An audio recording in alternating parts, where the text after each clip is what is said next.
यदा यदा हि धर्मस्य ग्लानिर्भवति भारत अभ्युत्थानमधर्मस्य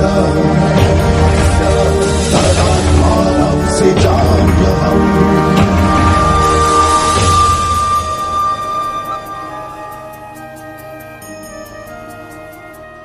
जय श्री कृष्ण।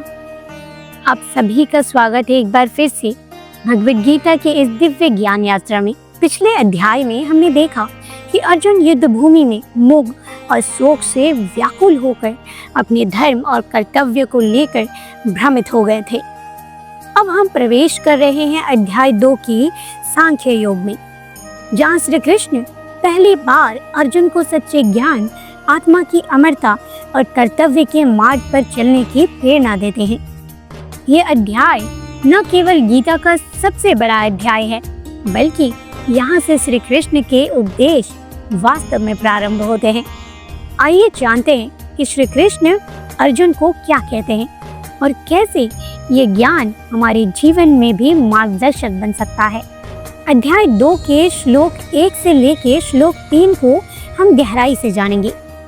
इसमें हम देखेंगे कि अर्जुन युद्ध भूमि में खड़े होकर पूरी तरह से निराश, कमजोर और भ्रमित हो चुके हैं। वो अपने धनुष को नीचे रख देते हैं और युद्ध न करने का निश्चय कर लेते हैं। किसी स्थिति में श्री कृष्ण अर्जुन से पहली बार बोलते हैं, लेकिन मित्रवत नहीं, बल्कि एक मार्गदर्शक और एक गुरु के रूप में।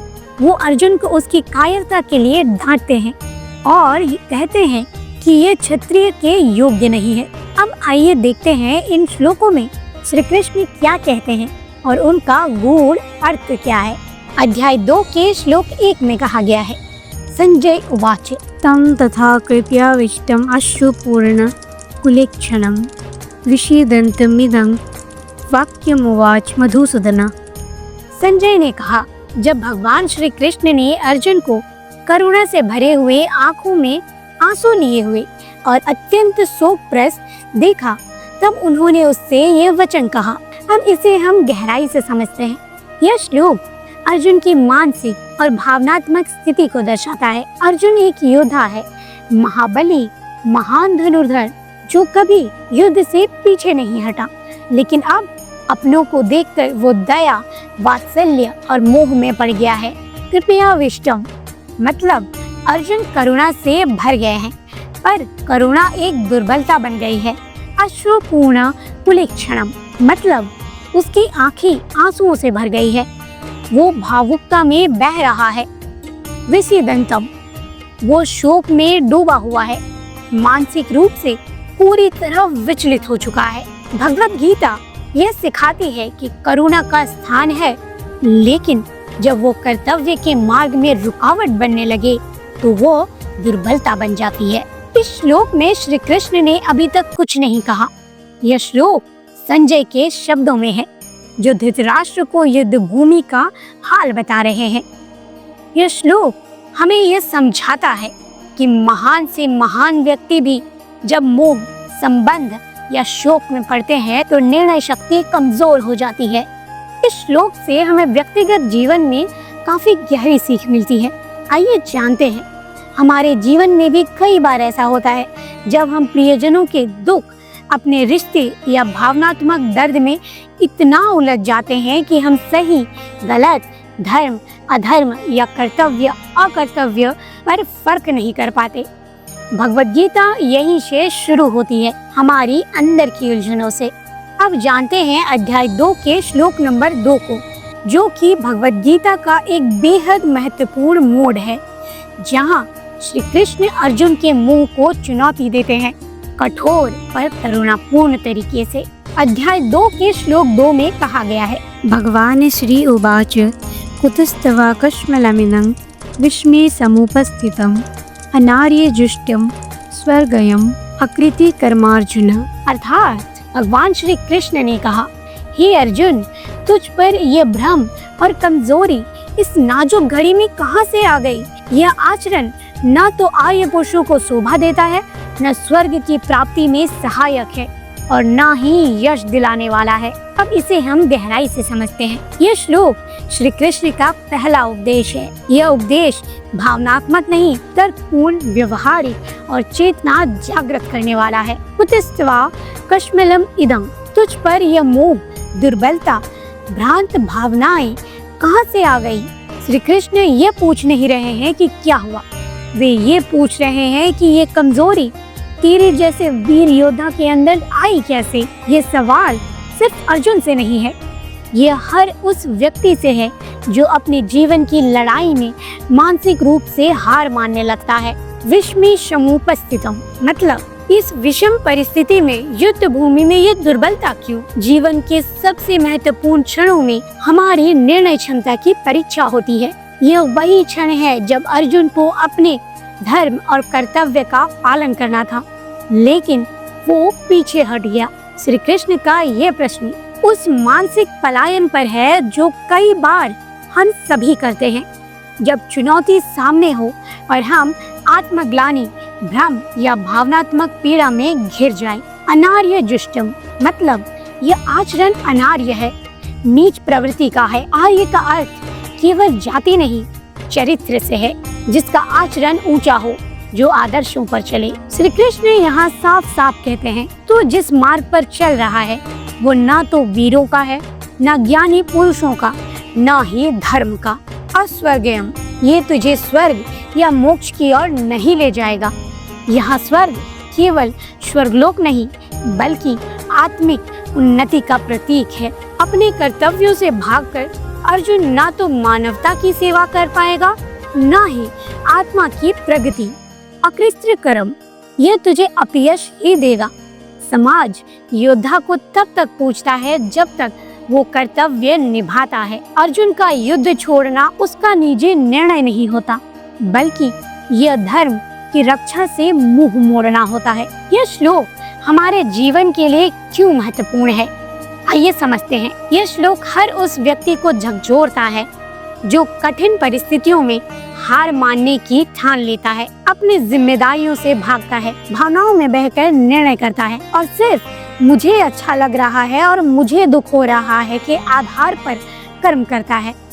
भगवत गीता का यह मूल संदेश है, धर्म, कर्तव्य और विवेक से बढ़कर कुछ नहीं। मोह और शोक तात्कालिक है, लेकिन सही निर्णय का असर स्थायी होता है। इस श्लोक से हम जानते हैं कि ये वो क्षण है जहाँ श्री कृष्ण अर्जुन को झकझोरते हैं।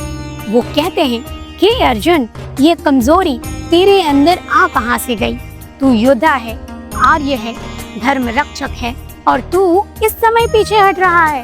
तेरी ये सोच ना तेरे चरित्र के योग्य है, ना आत्मा के कल्याण के लिए सही है, और ना ही दुनिया तुझे सम्मान देगी।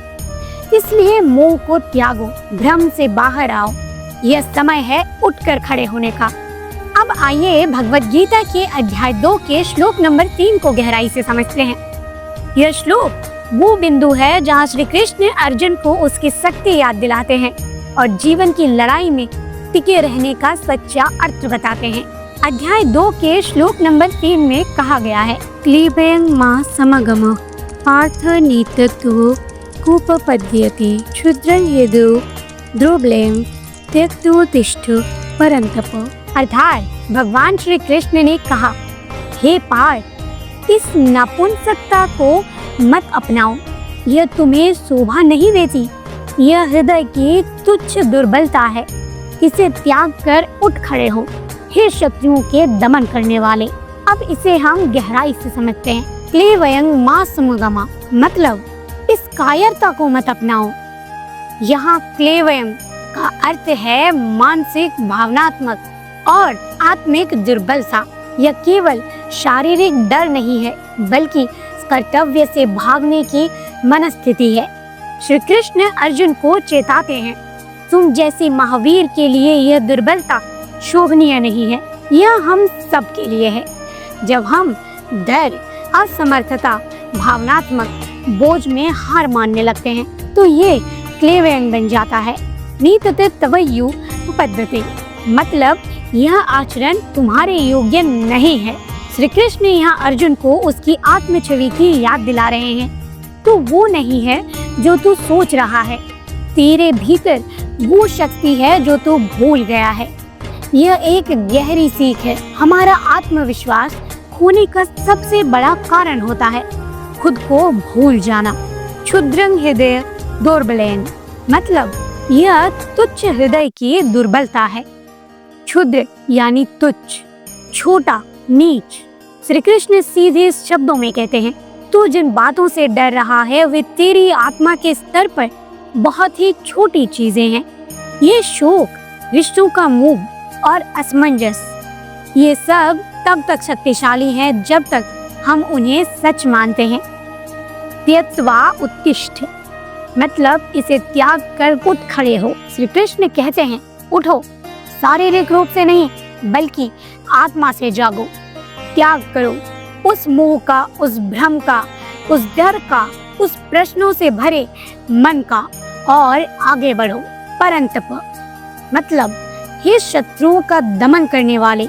यह शब्द अर्जुन की असली पहचान को जगाता है। श्री कृष्ण याद दिला रहे हैं, तू वही अर्जुन है जिसने युद्ध में असुरों को हराया है। तू वो योद्धा है जिसके रथ के ध्वनि से ही द्रोणाचार्य भी सतर्क हो जाते थे। ये कोई नया इंसान नहीं है। अर्जुन को अपने भीतर सोए हुए वीर को जगाकर फिर से खड़ा होना है। इस श्लोक का हमारे आधुनिक जीवन में क्या महत्व है, आइए जानते हैं। यह श्लोक हर उस व्यक्ति के लिए है जो हार मानने वाला हो, जो भावनात्मक रूप से टूट चुका हो, जिसे लगे कि अब मुझसे नहीं होगा, या जो अपने कर्तव्य से पीछे हटने का बहाना ढूंढ रहा हो। श्री कृष्ण हमसे कह रहे हैं, ये तुच्छ मानसिकता को छोड़ो।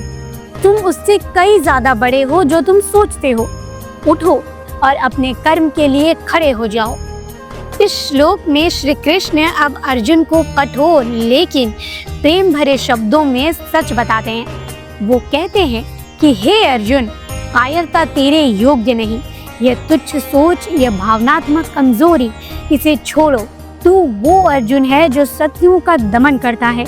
उठ और अपने कर्म के लिए तैयार हो जा। तो दोस्तों, आज हमने देखा श्री कृष्ण अर्जुन को पहली बार कैसे झकझोरते हैं। उसे उसकी शक्ति, उसका कर्तव्य और उसका धर्म याद दिलाते हैं। ये श्लोक केवल अर्जुन के लिए नहीं बल्कि हम सब के लिए है। जब भी हम जीवन की किसी भी लड़ाई से डरने लगते हैं, जब मोह और शोक से घिर जाते हैं, तो श्री कृष्ण की यही वाणी हमें अंदर से पुकारता है, उठो, मोह को त्यागो और अपने सत्य के लिए खड़े हो जाओ। मुझे आशा है कि आपको आज का ये भाग ज्ञानवर्धक और प्रेरणादायक लगा होगा। अगले वीडियो में हम श्लोक 4 से आगे बढ़ेंगे, जहां अर्जुन और भी गहरे प्रश्न पूछता है और श्री कृष्ण जीवन का गूढ़ ज्ञान देना शुरू करते हैं। अगर आपको ये वीडियो पसंद आया हो तो वीडियो को लाइक करें और अपने मन के विचारों को कमेंट में जरूर लिखें और चैनल को सब्सक्राइब करना ना भूलें ताकि अगले भाग से तुरंत जुड़ सकें। जय श्री कृष्ण।